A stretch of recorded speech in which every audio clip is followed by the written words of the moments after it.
My name is Brandy Diane Money. I'm currently a nurse at Mountain View Academy in Dandridge, and I also work part-time for a nonprofit organization in Hawaii that helps Micronesians in Hawaii, and we're trying to establish that here. It's called We Are Oceania. My name is Elias Netsch. I'm retired. I'm a full-time pastor now, and I have 5 kids. This is my father. He is my stepfather. He married my mother, Mr. Elias Netsch. He married my mother when I was 3. It's the only man I've known as my father. My mother, Bobby Charlene Netsch, was born in Newport. I forgot the county. Newport, Tennessee, born and raised here. I also was born and raised here. Yes, my parents. My mother did pass last August, so we've been a year without her now. My father and mother, both of them, not here, no longer here with me. And I have 5 kids, as you see. Here's one of my kids. And I've been here. My wife passed away, so I've been here by myself with my kid. I do have one half-sister, stepsister, Rosita Netsch, and 3 brothers. And my favorite childhood memories, or what stands out the most, is just being together. We were always extremely close and did lots of things together. I'm about 10 years older than them, so I was also like a mother figure to them. So, yeah. I have 5 kids, as you know, as I said. And one of them is not with us here. She lives in Memphis, but the rest live here in Morristown. And I'm blessed to have my kids being around me all the time. I have 17 brothers. That's including me, 18. And most of them passed away. I have some on the island, and I have few here in Morristown also. Me and my brothers and my sisters, we live off the land. We don't have no store on our island. Maybe one little store, and that's it. And we live off the land, just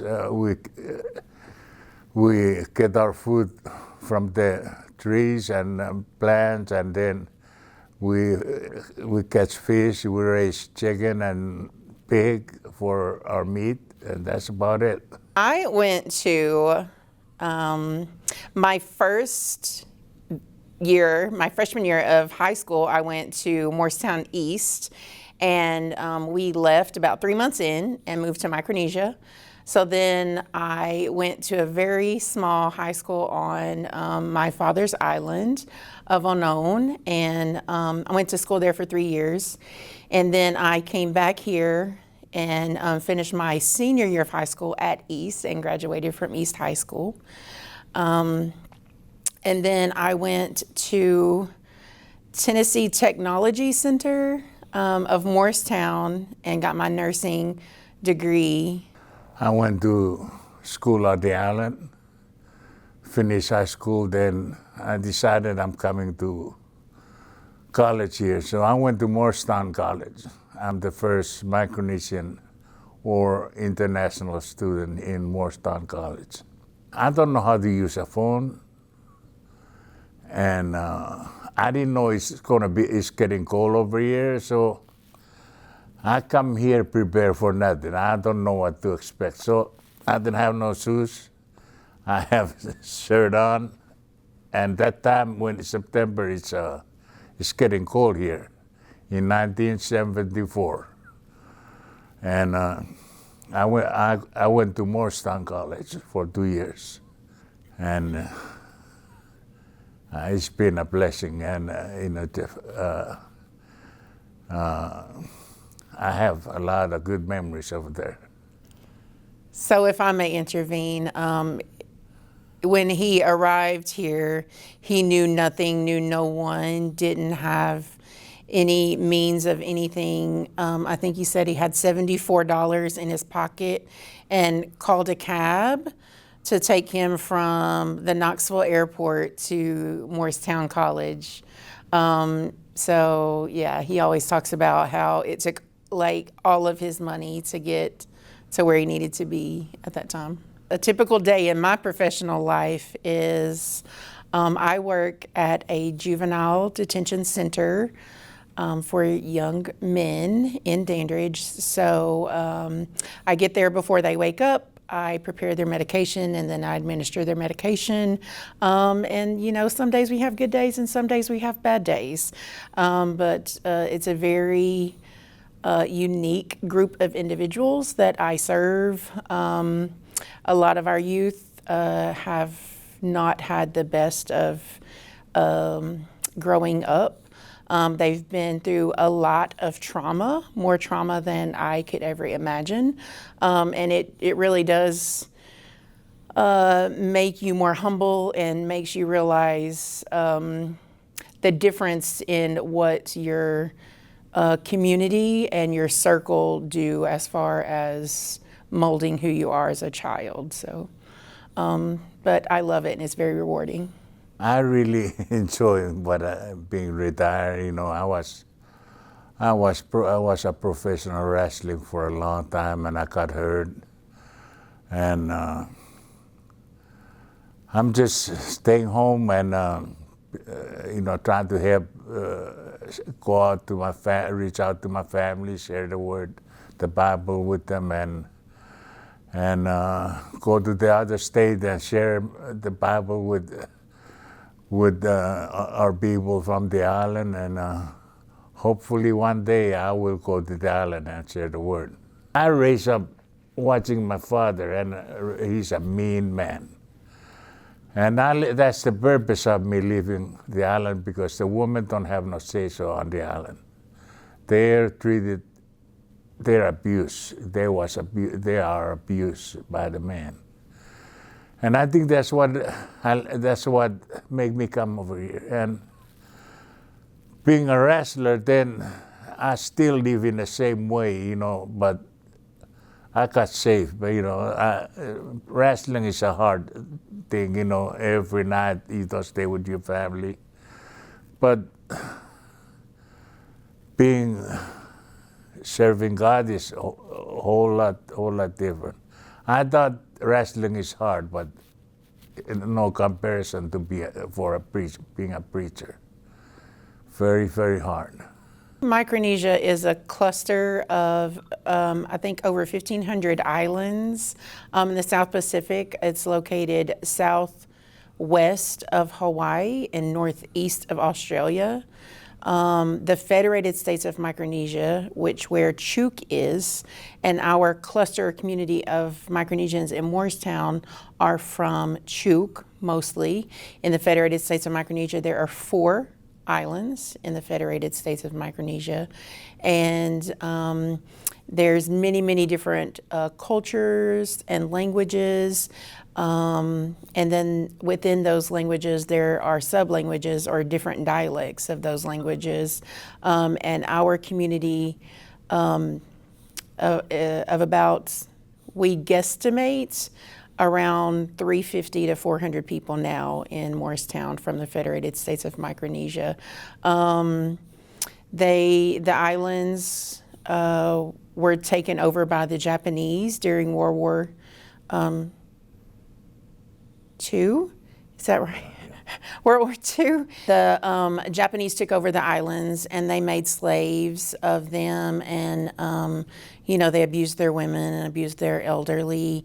And then when the war was over, the United States took over the land, and they have a compact of free association with Micronesia, to where the United States can have free range of their waters in trade for the ability for their citizens to come and go freely in the United States. They can serve in the military and they can vote locally. They cannot vote for presidential, and they can't hold rank in the military. But they can come and go freely and go to school, all of those things. Our culture is very difficult for the woman, and also the young men, because we always show respect, to our elders, and the women show a lot of respect to the men. They cannot even walk if the man is sitting down. They have to crawl, and to me it's good in a way, but it's also sad in a way that, but we have a reason for that. Here you can talk to somebody and talk to a lady in front of her if her brother is around. You don't know, that's why they have to show the respect to the man, that they know their relatives, so the man won't disrespect the man. And just we show a lot of respect to each other, and our elders and ladies, but still yet the woman, the men control the woman a whole lot, than they should, If I may add, the women even use different words and languages when they're speaking in front of their brothers or men. They're not allowed to say certain words or certain terms, and then they have to use different words to be more soft-spoken and show respect to their brothers or their cousins. And, in that aspect, there are no cousins. All of your cousins are your brothers, and sisters and aunties and uncles are just mama and papa. And it's a very close-knit family dynamic. But as he was saying, the culture is very thick and strong, and it is good and shows lots of respect, but it is also very difficult, especially to carry those same traditions and cultures out here in the States. I have my cousins, who are my dad's nephews, will not allow me to bow down or not stand when they're sitting, out of respect for me and my culture, and not wanting people to see me doing that here, even though it's respectful in their culture there.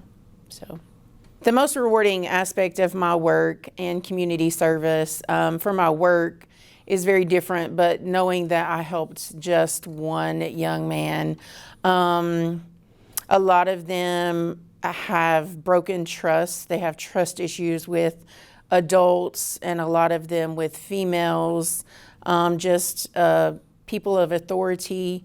So just helping just that one, getting through to someone, showing you care and building that trust with them, because most of them have not had that or experienced that. So that's always rewarding.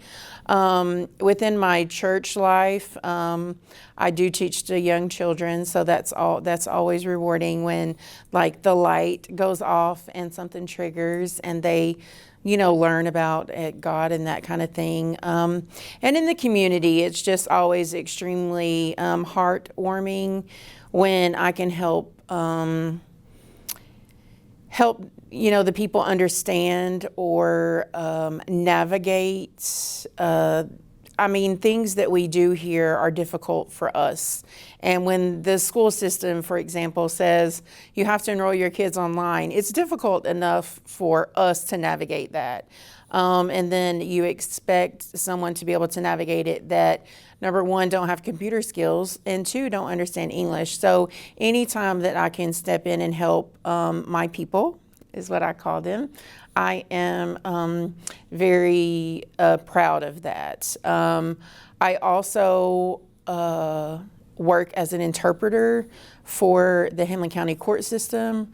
So that is rewarding also to be able to help both sides of that, to help the community, as well as to help the law enforcement side of our community with that. So that's also rewarding. It's rewarding for, we go out there and help, the community clean up the road and, just go out in the park and pick up stuff and, it's that are rewarding, pay back what, the Morristown done for us. And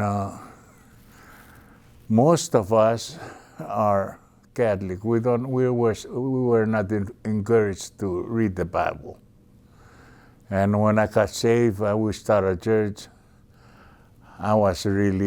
Everybody was turning against me because they feel like I turned away from being a Catholic. But I wanna know the word so I can share it with my people and let them understand God's word and the true word of God, instead of somebody tell you what the word said and it's not in the Bible, and it's just to start church in a house, just few of us, then start sharing, go to each family and start sharing, and it's a very rewarding. Now we have a place where we can have a service, and I start preaching, and everybody they start learning the word of God. That's the most rewarding thing for me to. I'll piggyback off of that. And before COVID, he was talking about cleaning the park. We did a benefit for keeping Morristown beautiful, where we went out to the lake and the parks, yes, and did a very huge cleanup a couple of Saturdays. That was awesome. We were trying to just show ourselves in the community as Micronesians and in a positive way. We've also joined Mountain Makins Festival at Rose Center, even though our dances and culture is definitely different than what that is about and who they are, but they welcomed us with that. And then we've recently joined with the International Festival that happens at the end of August here in Morristown, and hopefully this year with the Walter State International Festival also. So, Obama. I never thought that there would be a black president, but praise God, we have one. If I could have coffee with any historical figure, who would that be? It was really hard for me to decide what my answer would be to this question, but I think Ruth Bridges. I would just like to know what it was like and how very brave she was as a very young girl going into a new world, and how amazing and proud she must have felt, but scared at the same time. So it should be very interesting to, I don't know why I'm emotional, to talk to her and see what that was like. And then also Harriet Tubman, just because I feel like she weighed heavily on her heart to help people. And at any given moment, she could have stopped, and she did not give up, and she continued to help people over and over and over. And, she didn't give up on her belief and dream that, our people were suffering and they were being done wrong, and she wanted to fight a battle. And it was very commendable. So, yeah, I would like to talk to both of those ladies. My favorite color is ocean blue or teal blue, like the ocean water. And I think it just means a new beginning or being fresh, or, just like the peace and calmness of the ocean. And it's also my birthstone. So, yeah, I think, yeah. I like yellow. Yeah, I like bright color. You know, I used to wear it a lot, but no, now I don't worry about nothing no more. I know that God take care of everything. So I just wanna see the light. You know, I wanna see. I want my room to be bright. I don't like to live in the dark. My favorites, women's and men's professional or college teams. I'm going to have to say it is the Utah Utes for women's college basketball. And that's because they very recently recruited a Samoan basketball player. And we're just proud of our island people and just them coming up in the world and that kind of thing. And men's basketball, it's the Memphis Grizzlies. So, yeah. Well, only I like football.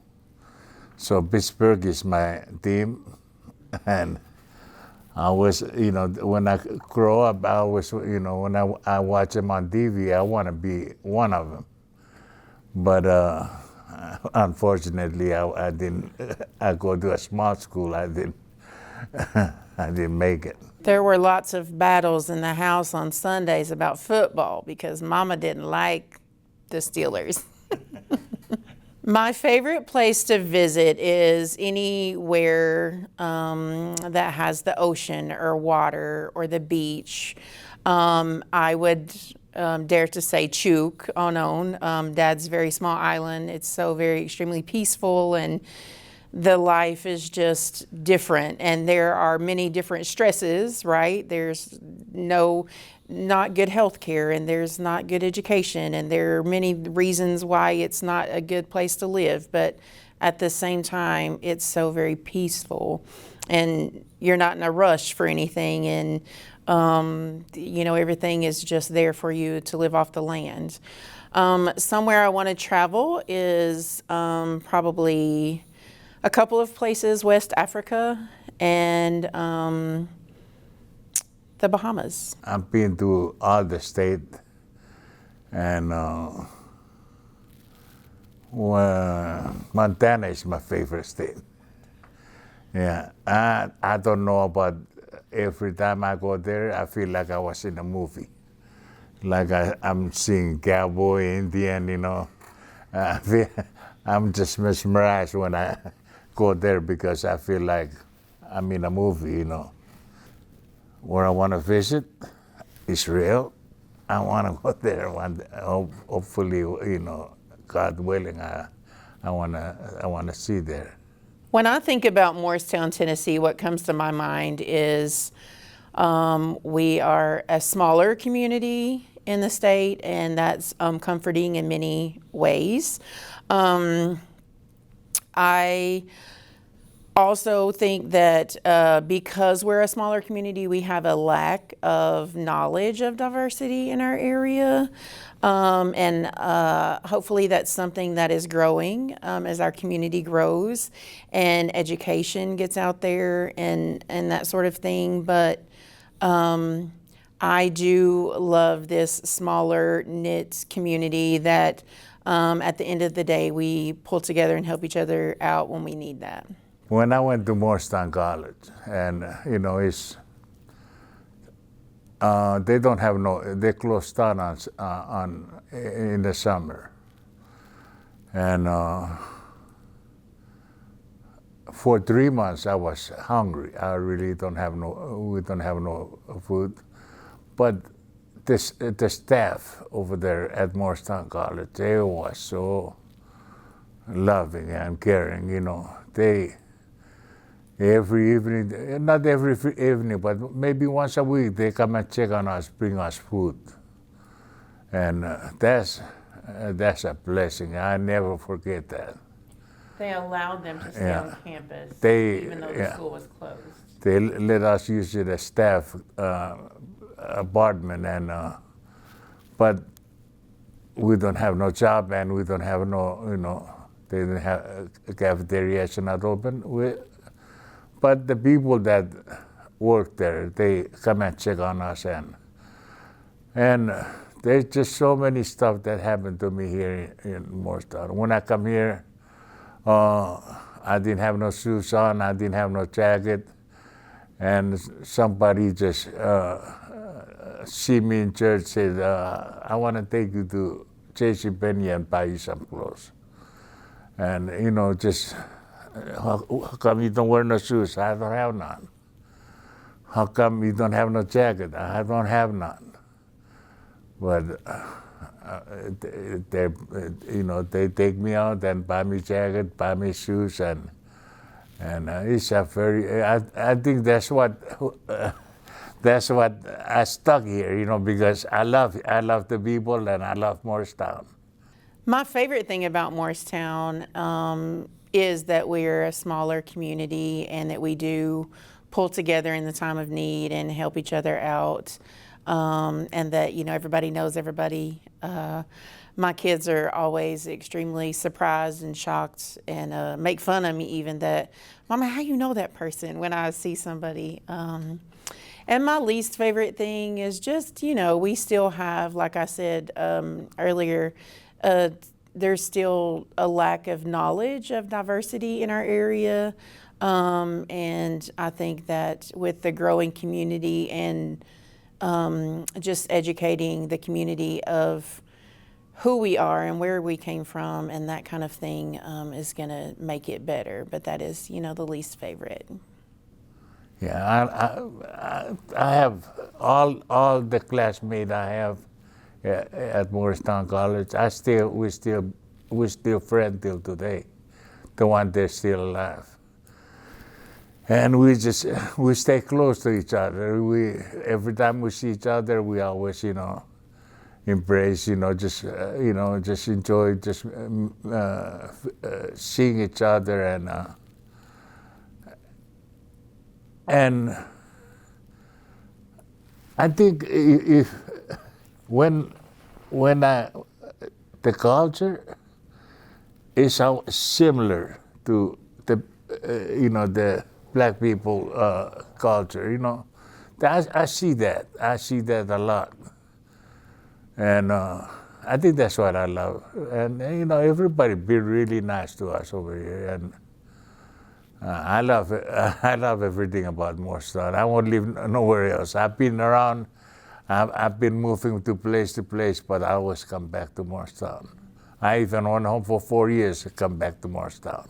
How I think that we can spread the word of unity or make that happen in Morristown is just by educating people and getting out there and continuing to have events and just showing up and being present and just let everyone know that Morristown is made up of lots of different people and cultures and people of different cultures who have now lived in Morristown longer than they have ever lived in their own homeland, and just educating people and continue to be present in the community and just spreading that love and different cultures throughout the community. I think that's what we need, and we need God. We need God in our life. I preached last week about, is Jesus Christ Baptist? Is Jesus Christ Methodist? Is Jesus Christ a Catholic? Is Jesus Christ holiness? He's all that. He's all that. He died for all of us, not just few, but all of us.